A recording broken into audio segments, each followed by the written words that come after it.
Hello, Aquarius. This is an unexpected message coming through for you. Perhaps an unexpected direction for the reading. A different vantage. If you can see, kind of over here, there's my chair with the cat on it. And so I wanted to leave him undisturbed and decided to attempt this new angle and see what we think of it. It's a little weird for me because I kind of have to turn to make sure that I'm going to be showing you the cards so you can see them. But at the same time, it sort of centers the cards for me. There's no kind of the sense of the camera. Anyway, your reading. So begin with a deck that doesn't come out very often. It is this deck that I picked up on a trip to Paris. So it's a divination deck kind of in the style of Lenormand or Vera Sibilla Italiana. But it has some of its own things. And one of them is this card, which is the ferryman. So like Sharon, ferrying the spirits of the dead. And then we have, in the visible underline, this soldier. And this can certainly mean about battles or one's inner strength and skills, but here it's really feeling like, right, like a figure from the past. You know, it's an old style soldier's uniform, and there's a kind of skeletal nature to this. And then under that, we have the letter, which of course is about messages of various kinds. Then in the unseen underlying, we have the lamp, which is about things becoming illuminated, secrets coming to the surface, a light being lit, mysteries.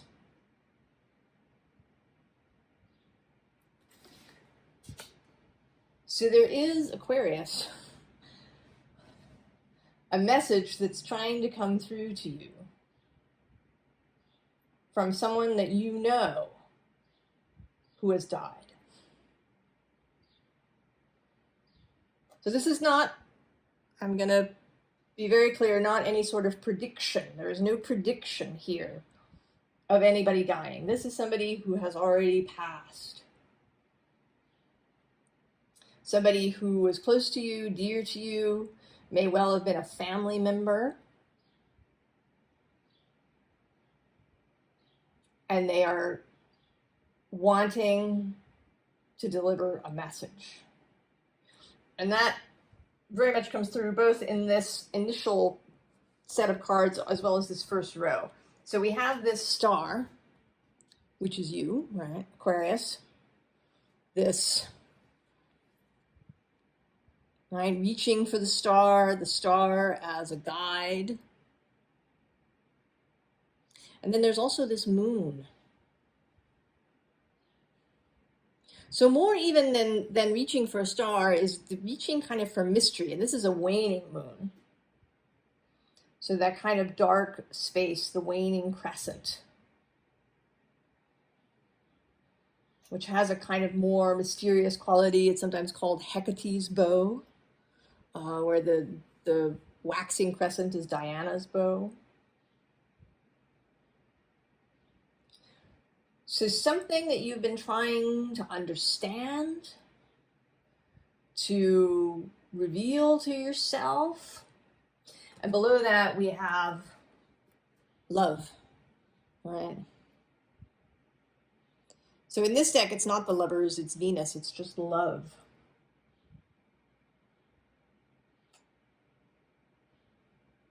So that the basis of this, And I want to say that the basis of the secret, of the unknown thing, is love.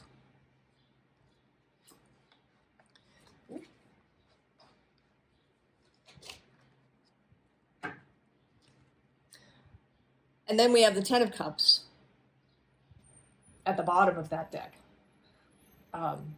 which often symbolizes family. Certainly it symbolizes emotional fulfillment, happiness. And what's interesting is that it is these 8 cups and then these 2. Because then the first card in the row is this 2 of cups. So whoever this is that is attempting to communicate with you is somebody that you knew personally. Now, it's possible they died when you were a child. That you didn't know them for very long, a grandparent or even a parent. But somebody who you knew, not a distant ancestor. And then this, right, the 6 of Swords is this invitation, this call to, right, to find the ferryman and to take a journey. Now, this could be, there are different ways how this might be. It might be a meditation or, sort of in the order of a shamanic journey, a guided journey, a guided meditation. It could be contemplation. It could be, maybe reading journals or old letters if you have access to such things. Sitting with something that belonged to that person. I've actually been getting messages recently about psychometry, which is the ability to glean information from objects. So if you have somebody's, piece of jewelry or their old journal, that you could pick it up and glean information about them and about their life. So there may be something in that if you have stuff that belonged to that person. But you need to make a conscious choice to do this. I'm going to say that this is not going to be something that will be accomplished in an act, like in a dream state. It may be that you've gotten the invitation in your dreams, but that there is a very conscious thing that needs to happen here. Right? The 6 of Swords is this change of mind. And then we have this person. They could be a man, they could be a woman. That's not the thing here. It's going to be different for each of you will have that person. But there's this fiery energy. And I don't know if this is what they were like when you knew them. Certainly this energy was there under the surface. They could have Sagittarius or some other fire sign prominent in their chart if you have access to that information. They might have been somebody who was a traveler or an explorer or a teacher, or who had that kind of vibe around them, or maybe even, I want to say, a storyteller. The person who's actually popping into my head at this moment is Clarissa Pinkola Estes, who you may know. She wrote Women Who Run with the Wolves. And she is decidedly a storyteller. She has this, Jungian psychologist background, but she really, her medium is stories. Fairy tales, but also stories about her family. She had this really amazing family. that took in refugees from the Second World War, from Eastern Europe particularly. And she herself was adopted into this family. So there's something, I don't know, there's something about that. So, you know, this person may have been like her, or may have been like this woman in her family, her Aunt Edna, who was an eccentric, marvelous character. So someone maybe who was considered a character. And they're waiting for you, right? They're waiting here for you. And then this Ten of Swords, which to me always evokes a gate. You know, that if you were to remove this central sword, that the rest of these would open like a gate.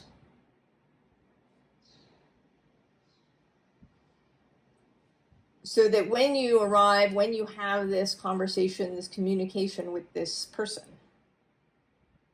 now in spirit, that, right, this will open up for you. And with the Ten of Swords, that something will be finished, will be completed.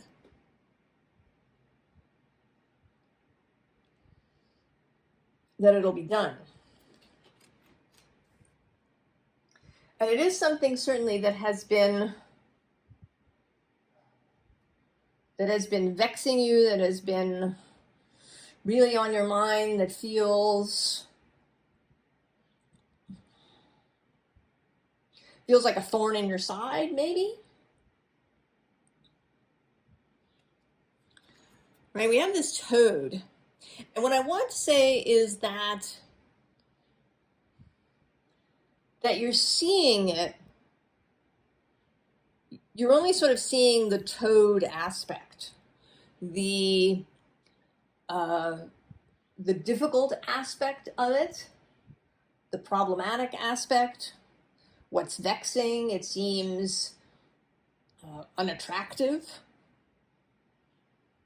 But below that card is this Moon Dancer card. And also the Lover's Moon. So I really want to say that whatever this thing is that's been vexing you actually has an underpinning of love. Right, the bottom of the deck is this blood on the moon.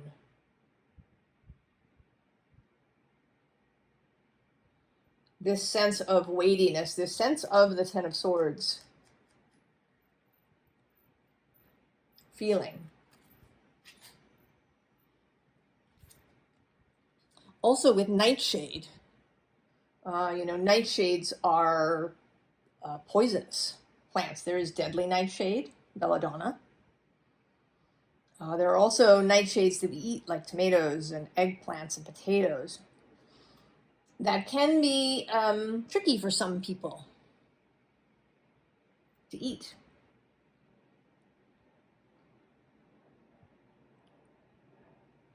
So this sense of something, a little poisonous. And then this repeating, waning crescent, that it's a mystery, a darkness. But then again, there's this silver dollar. This clarity, this, really bright moon. In this oracle deck, this is an auspicious card. A card perhaps denoting money coming in with the silver dollar.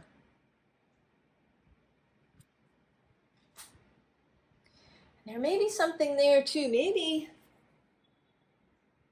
there's an inheritance, not a monetary one, but an energetic one. Maybe there's some aspect of yourself that you find really vexing, that that you feel like you inherited or that you did inherit. In the mainstream, we see inheritance through DNA, right? Your parents got together, they had you, you get half your DNA from one and half from the other. And so, maybe you look more like one, but you've got some personality traits of the other. There's this thing going on. And this is seen in astrology too. Because children are, right, a child's chart will have elements from their parents' charts.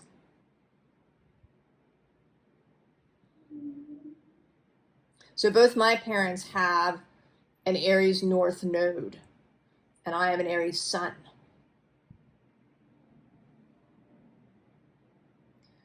They have Chiron in Taurus. I have a lot of Taurus. My mother is a Libra. My sister is a Libra. My father is a Cancer sun. Both my sister and I have Cancer as our ascendant.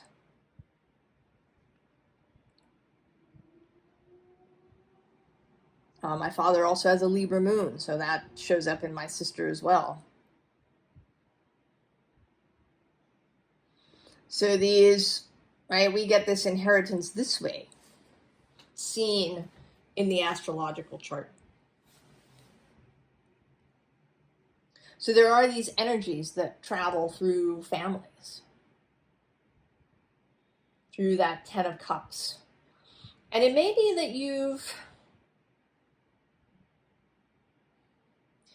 you've seen this only in its negative light, because the next card is this disappointment, 5 of Cups, and at the bottom, burden. So perhaps you've been seeing whatever these traits, this inheritance is, that you received through this family member. So maybe parents or grandparents. Sometimes things skip a generation. When I was a kid, there was a boy who was in my class, and he had an Italian background, and he and his parents were both, they had, dark, almost black hair, deep brown eyes. And then his younger sister was a redhead with freckles. And it turned out that one of his grandparents was Irish and had this coloring. And it amazingly, right, it made its way into this little girl. Just, right, it skipped.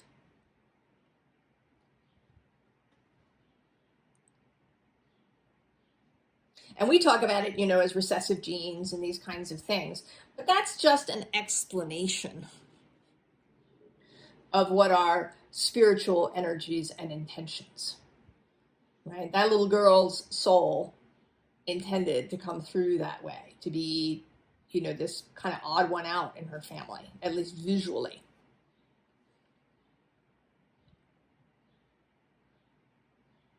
So there's something that has felt like a burden to you. But in fact, underneath the disappointment, we have success. So this thing, this trait, maybe this mystery that maybe you don't know why you do something that you do. Maybe you don't know why you have some pattern that you have that's been vexing you. What this inheritance is. But that it has purpose with this manifestation card. This also looks like you getting hold of this moon.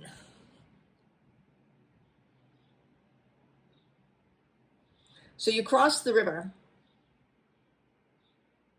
right? You meet up with the boatman, you cross the river Styx. You have this conversation. And as a result, right, or during the conversation, you grasp this moon.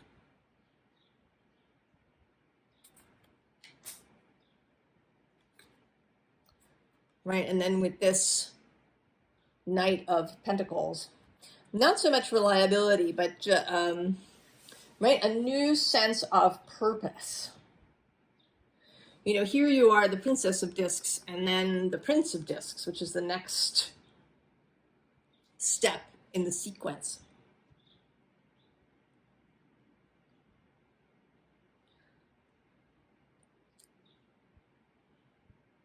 So something, right, something will become clear and you will be able to move forward. And then we have the Six of Swords again. So now you're going to go back. You go, you meet up with this spirit. You have a conversation. You grasp something. You understand something in a way that you never have before. It becomes manifest for you. It becomes physical for you. And then you get in the boat and you go back with an altered frame of mind. Death, transition, right? Complete transformation. Suddenly understanding something. And it just changing your entire perspective, your entire kind of way of moving through the world is going to change because you go and you have this conversation.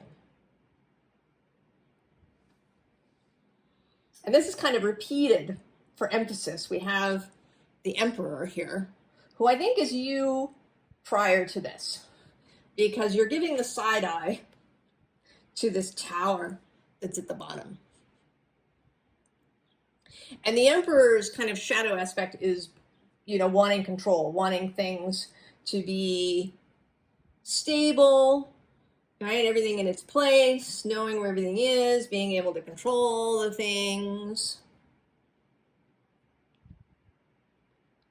is the Emperor's jam when it's, you know, the excess control. Excess desire for safety, perhaps. But then under the Emperor, we have the Three of Wands, looking outward into the new space. And then we have the World, the ultimate end of cycles.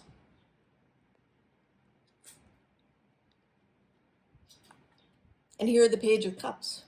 That new energy, student energy, beginner's mind, beginner's emotions. I want to say that maybe there's something here about jadedness too. You know, or becoming really fixed in your views, even in your personality.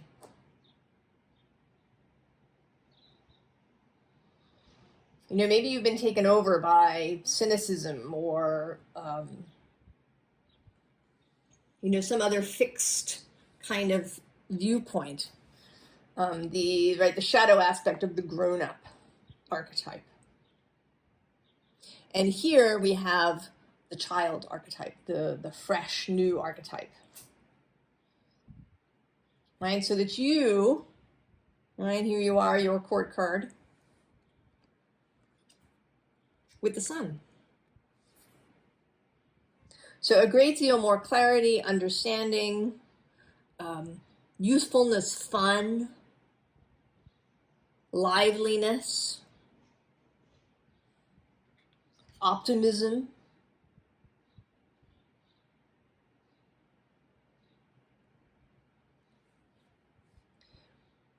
And so what is required? Right, here is this messenger of fire. This is the Knight of Wands reappearing.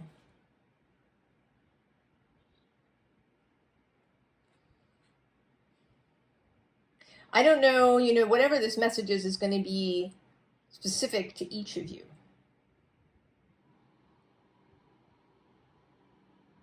But there is a basic call here to the Fool, right, to the new energy. On the Moon, actually below that. And then the 10 of Cups repeating.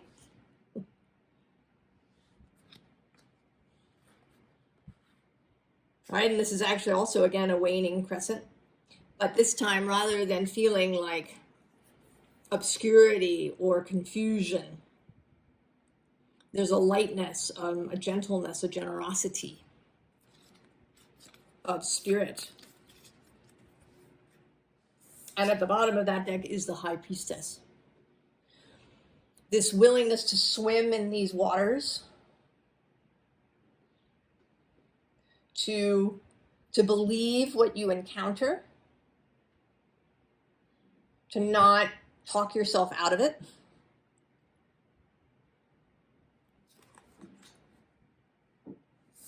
Right, then we have Love again. And interestingly, I think this is only the one other deck that I have, I think, where it's not the Lovers, but love.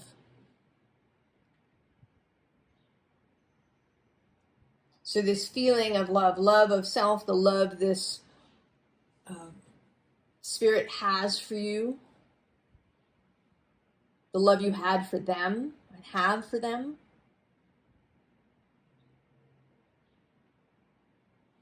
The love you can have for yourself. I mean, that may be part of this reconciliation. This card also evokes the Strength card with the lion, and there's a Leo glyph here on this column. I don't know if you can see it in this light. There's also a fire glyph on this column. So strength, courage,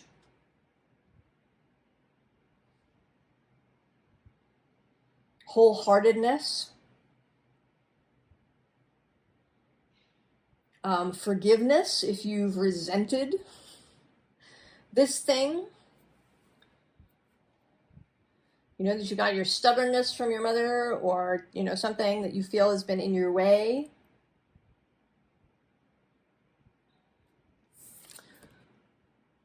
This listening with the Seven of Earth. Also, you know, this progress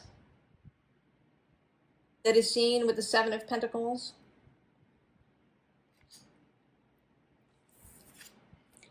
And then with this Patience card, there's a real understanding of self right here with her hand on her heart. I feel a real kindness and compassion for yourself.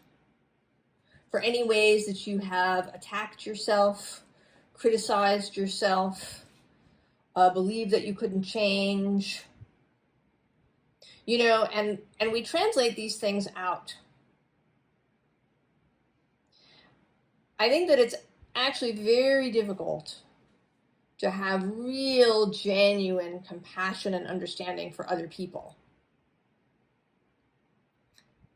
if at the same time you really criticize yourself. I mean, you may say that you have compassion for X person or understanding, but I think that if you're attacking yourself for the same thing, then there is a shadow judgment of that other person too. I don't think it's possible for you to only judge yourself, even if you think you're doing that.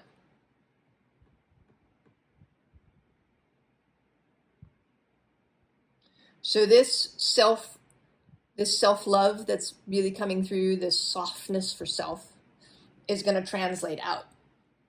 And that is here with this messenger of water, the Knight of Cups. I think that when you really understand whatever this message is, that when you see how what you've thought of as a burden and a disappointment, as something that's maybe held you back, or something that you really didn't understand, why do I do this? That when you really see it clearly, when it opens up all this understanding and leads you to real self-compassion and self-love, you're going to want to spread that to everybody. right? And there is a suggestion. Actually, I didn't say it, but this is the advice row, right? To be willing to hear the message, to answer the call, to seek answers in this particular way, right, from this person. I kind of, there's a thing here. Maybe they weren't possibly the Buddha in life. There may have been a sadness about them. They may have carried whatever it is you're carrying with difficulty as well. But now, they're totally in a place where they can see all this stuff clearly.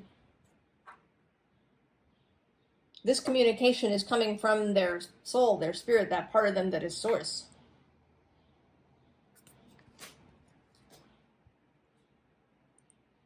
That can see clearly and that wants to help you. So to be open to love, to be open to maybe new information. I mean, he does here look a little, today he's looking a little like jaded or cynical as she's talking.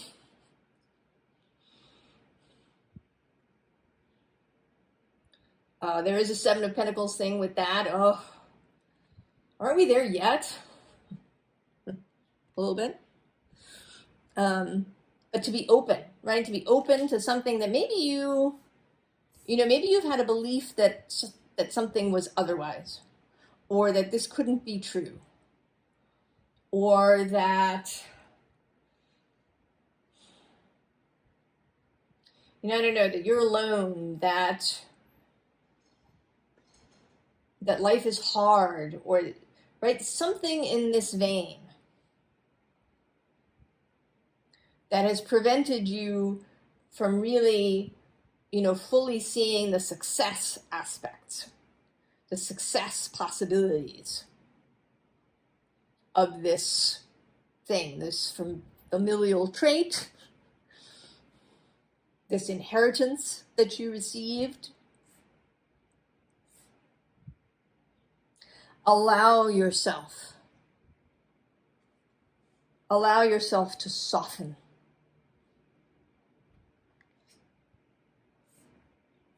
And then spread that. Go ahead and spread that. Wherever you go, take that softness, that self-compassion, that understanding that you're going to gain, and spread it around, Aquarius.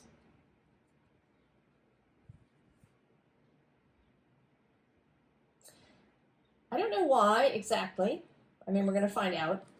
But I'm feeling doing things differently today in just pulling another card, pulling something for you, Aquarius.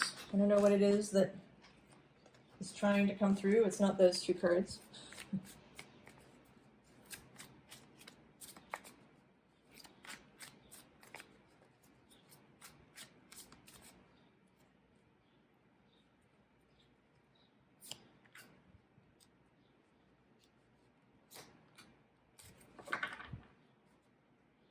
Oh, King of Cups at the bottom.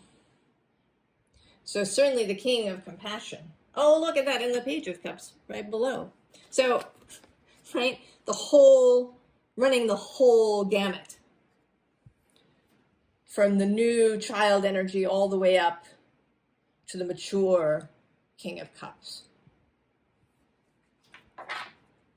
Who's on the bottom? Oh, the Wheel of Fortune.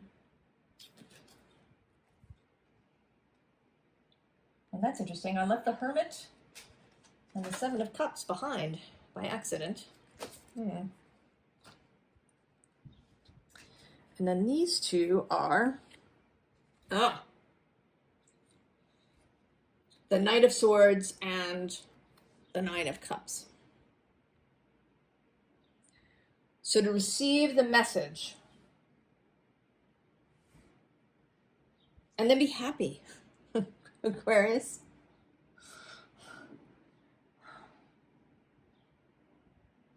And that seems to be the upshot of this Spirit's desires, that you really receive this message, that you understand their purpose, their motivation, their hope for you, their desire for you is that you be happy, that you receive everything that you want, that you enjoy your life, and that you live a long life of enjoyment.